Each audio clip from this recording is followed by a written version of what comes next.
Hey guys, it's Leah here from the Birth Collective. I just thought I'd hop on here and give you my top 3 tips on how to get your baby in the best position for birth.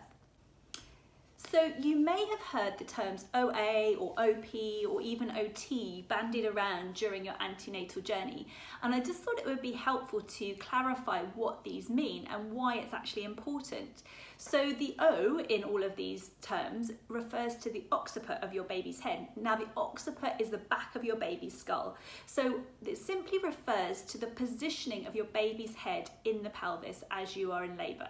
So OA is anterior, so the occiput of your baby's head is anterior, and this is the position that we really want. OP is basically when your baby's head is the other way around, so the back of the baby's head is facing the back of your body, so the baby is looking up, if that makes sense. And OT is basically when your baby's looking to the side, so this can be either looking to the left or looking to the right. And your obstetrician or your midwife will assess you during your labour and will be able to hopefully, as you progress through your labour, assess which way your baby is facing. So about 2 to 13% of babies will be in this mal position at term. So this means that when you're birthing, your baby's in this slightly suboptimal position. And the reason for that is really largely down to the fact that we probably have a little bit more of a sedentary lifestyle than we historically did.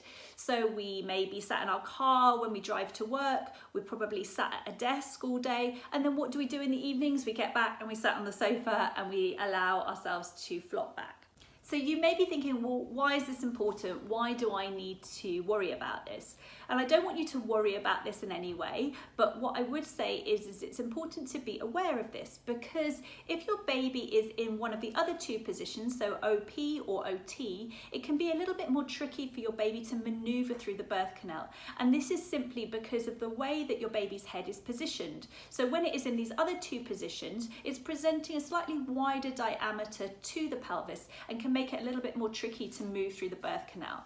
And we cover this all a lot more in detail in our full online antenatal course, which we've got 50% off at the moment with code SPRING50. So do go ahead and check that out if you're interested.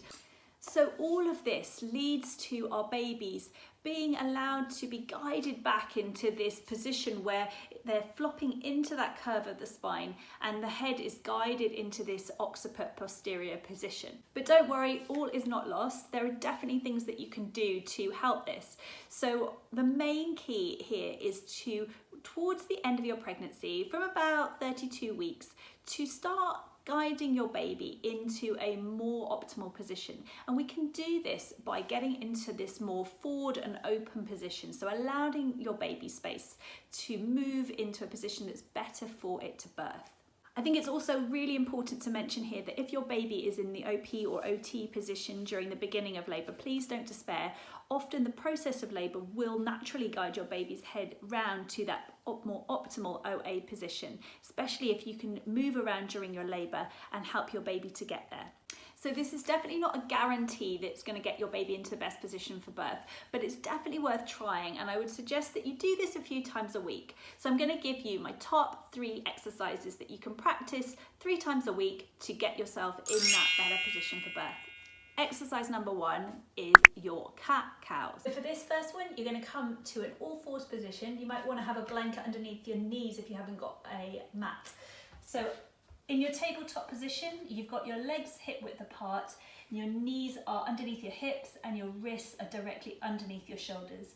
And we're just going to come into some gentle articulating movements here, moving with the breath. So take a big exhale out, and then on your inhale, you're going to allow your bump to drop towards the floor, your lower back arches and your chest glides forward.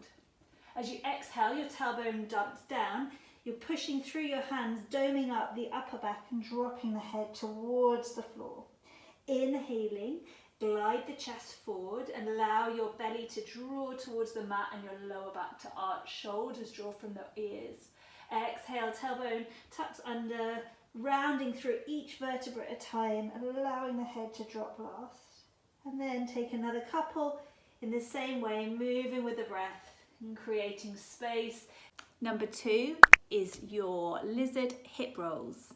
This time you're going to step your right foot to the outside edge of the right hand, and you might want to wiggle that right foot a little bit more to the side depending on how pregnant you are and how much space there is. Stay here if you've got pelvic girdle issues. If you want a bit more of a stretch here, then wiggle that left knee back a bit further, creating a little bit more of a stretch and space. From here, either you're going to be resting on your hands or your forearms, or alternatively, you can have a chair in front of you to rest your arms on, or a sofa, whatever feels comfy for you.